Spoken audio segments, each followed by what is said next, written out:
So we're going to talk about web services now, which make use of a lot of asynchronous APIs from Windows 8. Pardon? Yeah, he counted me down. So what we want to do, since Windows 8 is for tablets as well as desktops, we want to be able to access the web. So this is how we do it. And we'll go into the details in a little bit. But basically, we create an HTTP client, which acts as a session for sending and receiving web requests and responses. And we give it a URI and tell it to get asynchronously. That URI will get a response, and then we can read the response asynchronously, get a string then that contains maybe JSON, maybe XML. We can parse it, do something, make another request. So how do we do this? And how do we do it so simply where we don't have to deal with things in iOS like blocks or extra methods or delegate methods? Well, let's take a look first at how we would do it in iOS so we can compare. In iOS, we would normally set up a mutable URL request object, and in the old way, and I'm sorry that's so small, but in the old way, we would create an NSURL connection and give it ourself, the controller, as a delegate, and then override a bunch of delegate methods to handle receiving data, handling errors, being informed that we're finished, and caching, and so forth. This was okay, especially if you were dealing with one connection. It began to become a little clunky if you were dealing with multiple connections, because either you had to create multiple delegate objects, then your controller had to manage them, or you wrote your delegate methods in such a way that it would, look at the connection that was being passed in and deal with each separate connection in its own particular way, whatever way was necessary. And once you get above a couple of connections, that became very awkward, and you had to have very large, complex delegate methods to handle that.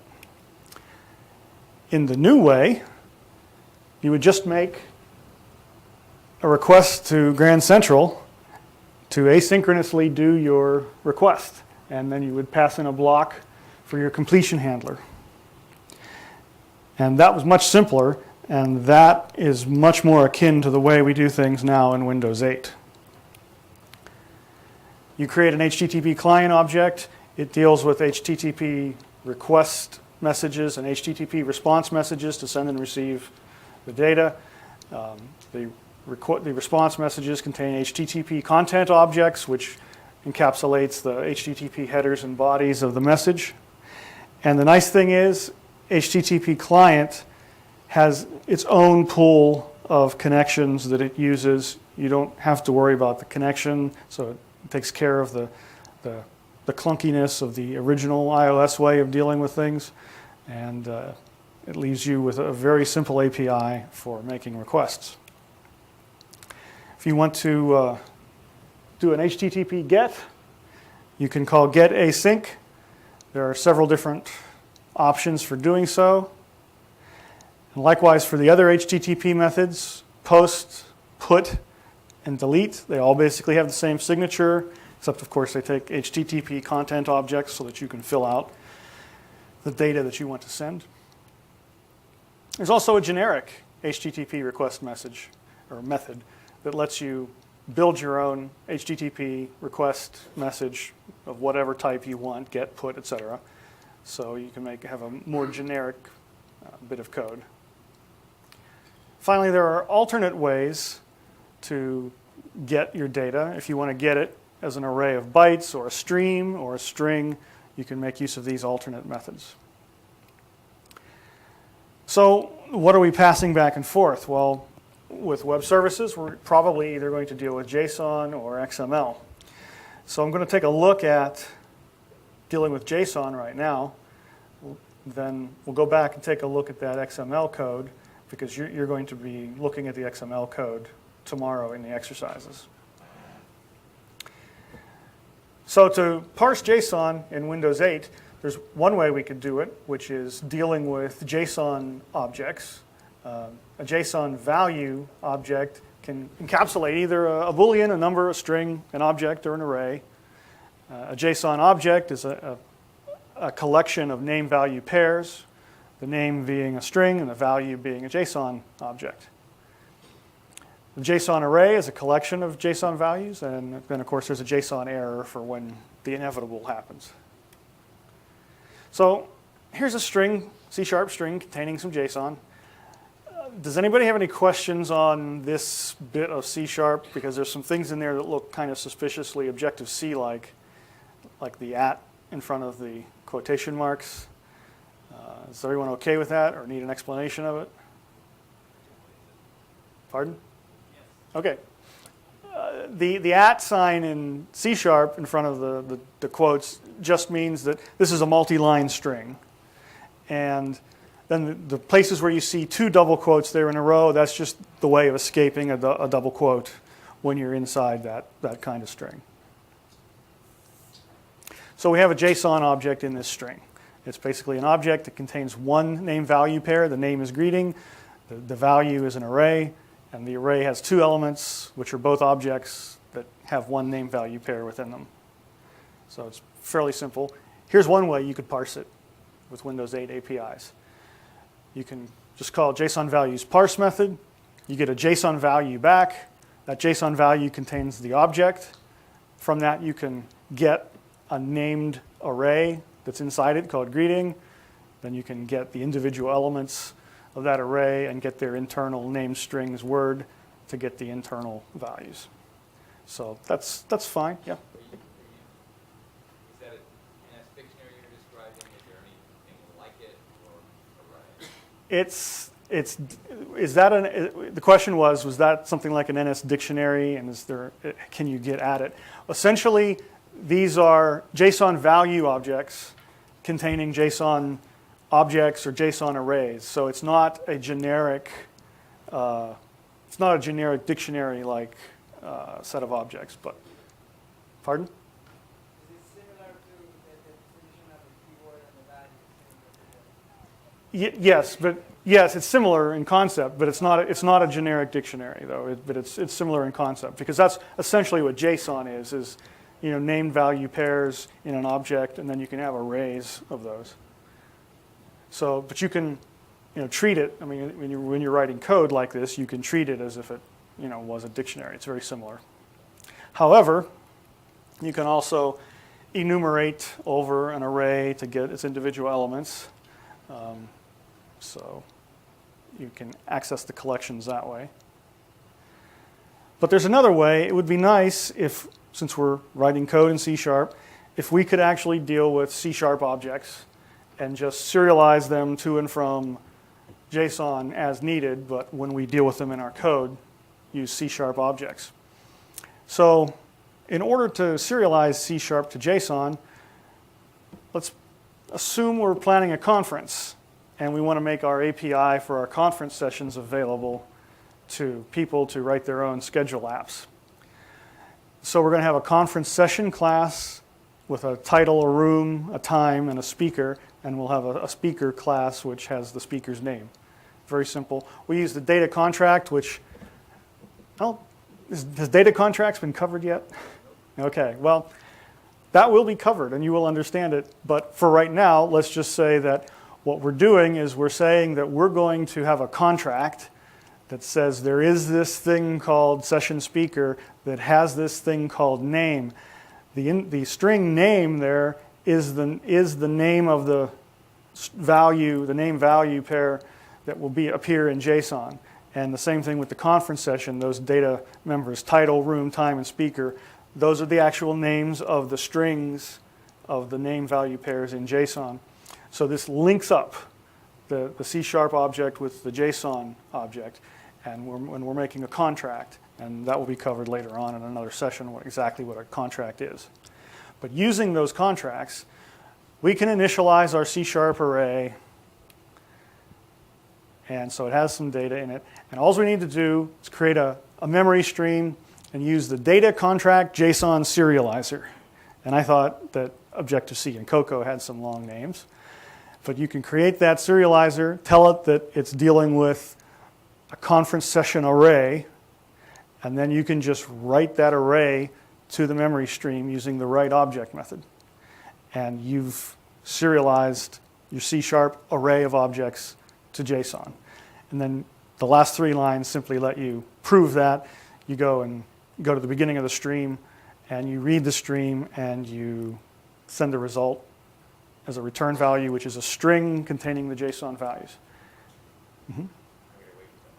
Sure. So this is going one way, and it's C# constructing data or taking data and translating into JSON.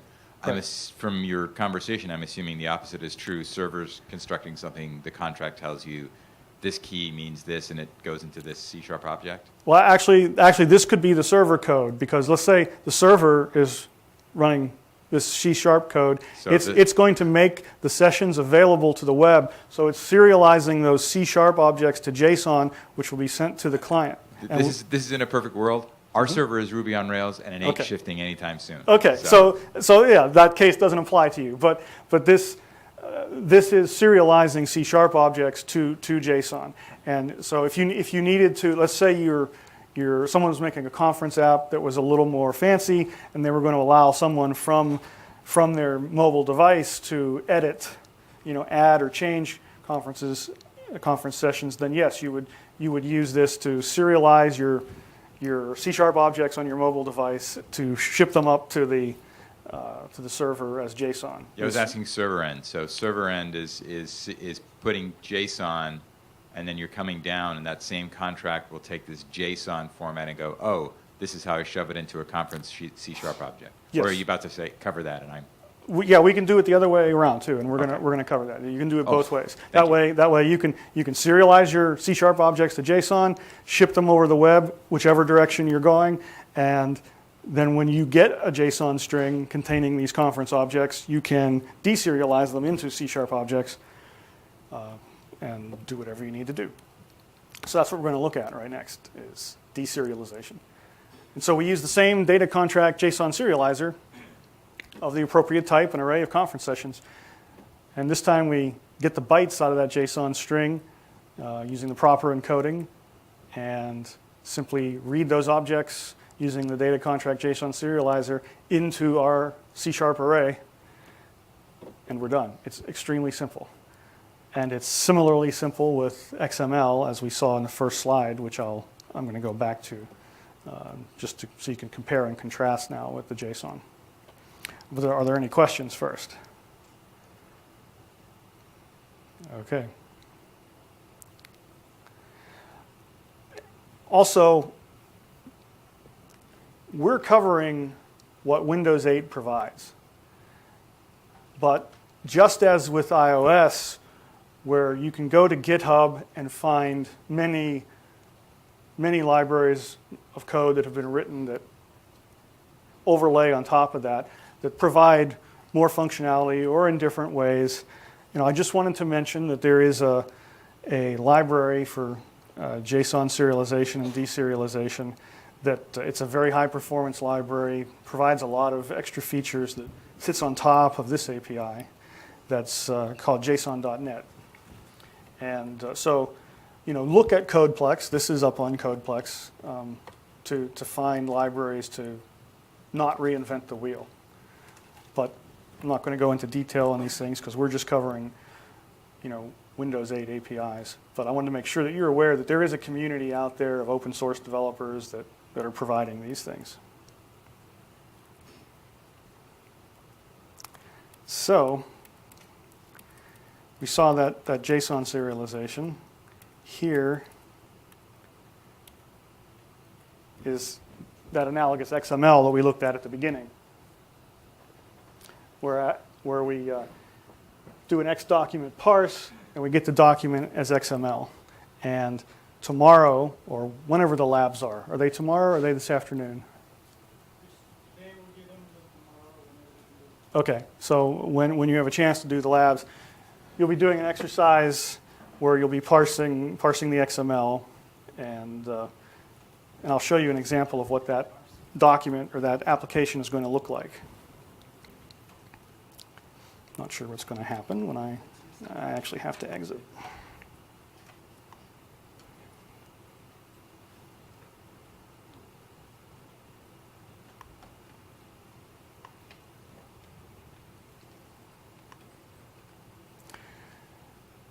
So you can take this is a little bit of what you'll see tomorrow in the exercise, but you can see bits and pieces of that code for the XML slide, and then further what you're going to do to it to parse the XML. But it's very, very simple. And when you run it,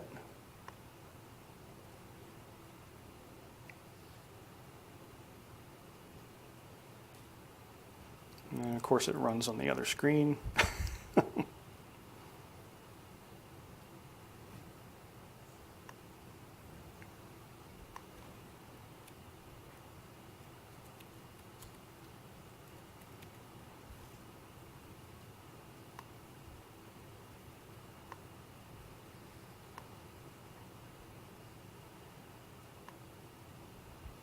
All right, let me go back and mirror them.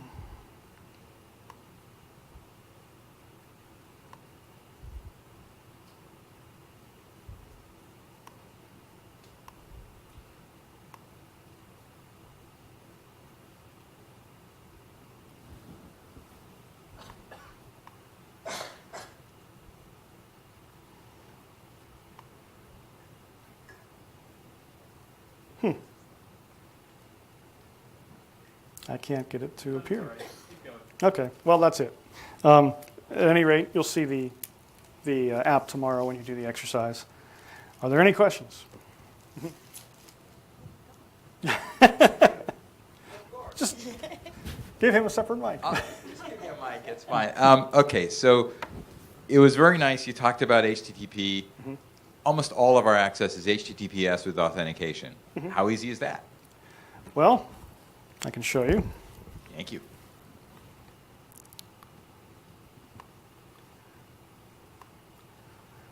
After I now fix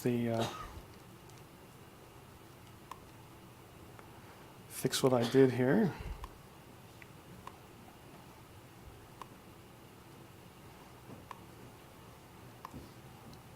Okay, so in this example that you'll be working with, up here where we create the URI that will be used to do the get, just stick, let me stop it running. Just stick an S in there.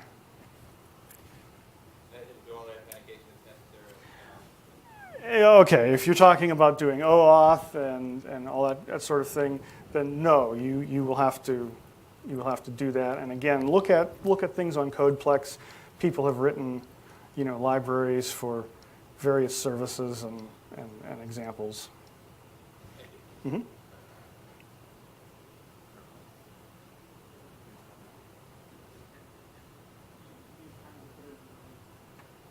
Okay, thanks a lot.